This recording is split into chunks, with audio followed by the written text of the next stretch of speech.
Welcome to Kenton's videos. Enjoy the video. In this video, I will explain how to play 7 Wonders. This popular card drafting game invites 3 to 7 players to lead ancient civilizations. Your goal is to develop your city, gather resources, and construct one of the 7 magnificent wonders of the ancient world. The game unfolds over 3 distinct ages, each comprising 6 turns, where strategic decisions are key to your success. Ultimately, the player who accumulates the most victory points will emerge victorious. To begin your game of 7 Wonders, each player selects a unique wonder board and receives 3 gold coins to start their treasury.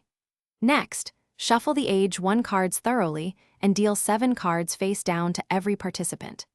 Ensure the conflict tokens and the score pad are readily accessible for tracking progress. Finally, decide who will be the starting player for the first age, often the youngest player or by random selection, to kick off the building. Gameplay in 7 Wonders revolves around a card drafting mechanic. In each of the 6 turns per age, players simultaneously choose 1 card from their hand. You can build the card by paying its cost, use it to construct a stage of your wonder, or discard it for 3 gold coins.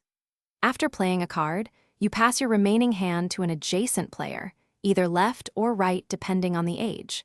This cycle continues until all but 1 card is played.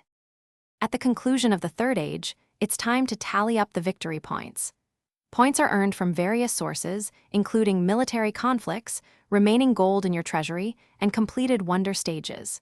Civilian structures, scientific symbols, and commercial buildings also contribute significantly to your score. Additionally, guilds can provide points based on the developments in your neighboring cities. The player who successfully accumulates the highest total number of victory points across all categories is declared the ultimate winner of 7 Wonders. Thanks for watching. Consider subscribing if we helped you.